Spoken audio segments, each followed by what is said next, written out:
मनुष्य के जीवन की यात्रा जन्म से प्रारंभ हो जाती है। उसकी मंजिल निर्धारित होती है। यहाँ इस पवित्र मानव जीवन की यात्रा के मार्ग को ही विस्तार पूर्वक जानना ही है। मानव स्त्री पुरुष की मंजिल मोक्ष प्राप्ति है। इसके मार्ग में पाप तथा पुण्य कर्मों के गड्ढे तथा कांटे हैं। आपको आश्चर्य होगा कि पाप कर्म तो बाधक होते हैं, पुण्य तो सुखदायी होते हैं। इनको गड्ढे कहना उचित नहीं।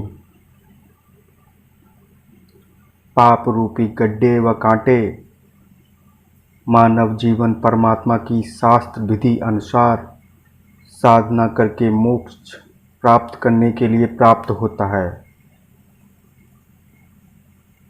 पाप कर्म का कष्ट भक्ति में बाधा करता है। उदाहरण के लिए पाप कर्म के कारण शरीर में रोग हो जाना, पशुधन में तथा फसल में हानि हो जाना ऋण की वृद्धि करता है। ऋणी व्यक्ति दिन रात चिंतित रहता है। वह भक्ति नहीं कर पाता। पूर्ण सतगुरु से दीक्षा लेने के पश्चात परमेश्वर उस भक्त के उपरोक्त कष्ट समाप्त कर देता है। तब भक्त अपनी भक्ति अधिक श्रद्धा से करने लगता है। परमात्मा पर विश्वास बढ़ता है, दृढ़ होता है। परंतु भक्त को परमात्मा के प्रति समर्पित होना चाहिए। जैसे पतिव्रता स्त्री अपने पति के अतिरिक्त किसी अन्य पुरुष को काम पूर्ति के लिए स्वप्न में भी नहीं चाहती, चाहे कोई कितना ही सुंदर हो। उसका पति अपनी पत्नी को हर संभव कोशिश करके सर्व सुविधाएं उपलब्ध करवाता है, विशेष प्रेम करता है। इसी प्रकार दीक्षा लेने के पश्चात आत्मा का सहयोग परमात्मा से होता है। गुरु आत्मा का विवाह परमात्मा से करवा देता है। यदि वह मानव शरीरधारी आत्मा अपने पति परमेश्वर के प्रति पतिव्रता की तरह समर्पित रहती है, यानी पूर्ण परमात्मा के अतिरिक्त अन्य किसी देवी देवताओं से मनोकामना की पूर्ति नहीं चाहती है, तो उसका पति परमेश्वर उसके जीवन मार्ग में बाधक सब पाप कर्मों के कांटों को बुखार देता है। उस आत्मा की जीने की राह सुगम एवं बाधा रहित हो जाती है। उसको मंजिल सरलता से मिल जाती है। भक्ति करने से पाप नष्ट हो जाते हैं। इसलिए पूर्ण गुरु से दीक्षा लेकर प्रत्येक स्त्री पुरुष बालक वृद्ध युवा को भक्ति अवश्य करनी चाहिए।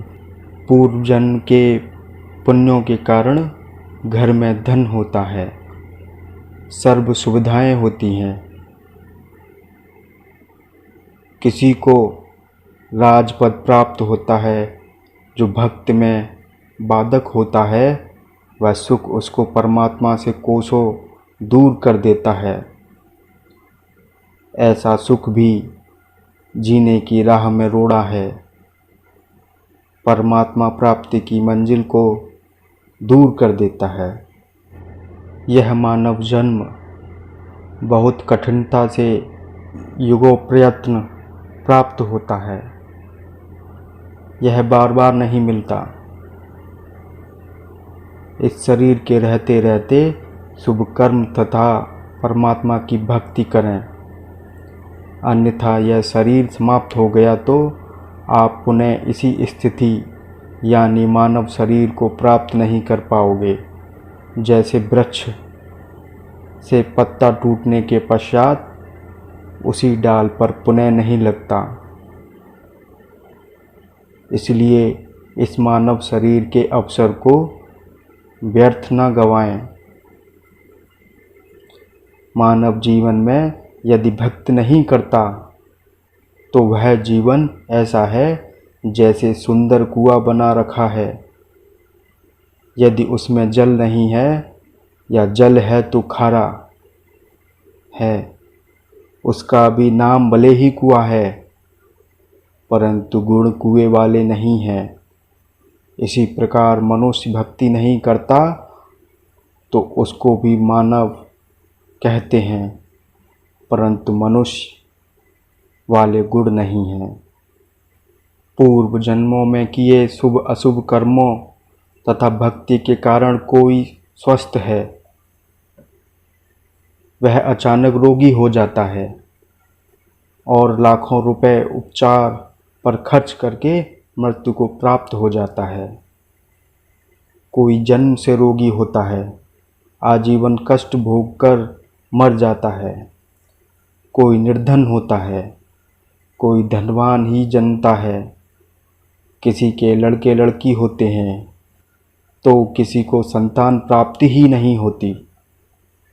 किसी को पुत्री पुत्री ही संतान होती हैं, चाहने पर भी पुत्र नहीं होता।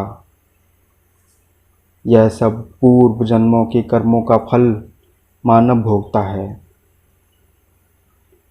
जब तक पुनः भक्ति प्रारंभ नहीं करता तो तब तक पूर्व वाले संस्कार ही प्राणी को प्राप्त होते हैं। जिस समय पूर्ण सद्गुरु से दीक्षा लेकर मर्यादा से भक्ति करने लगता है तो शुभ संस्कारों में वृद्धि होने से दुख का वक्त सुख में बदलने लग जाता है।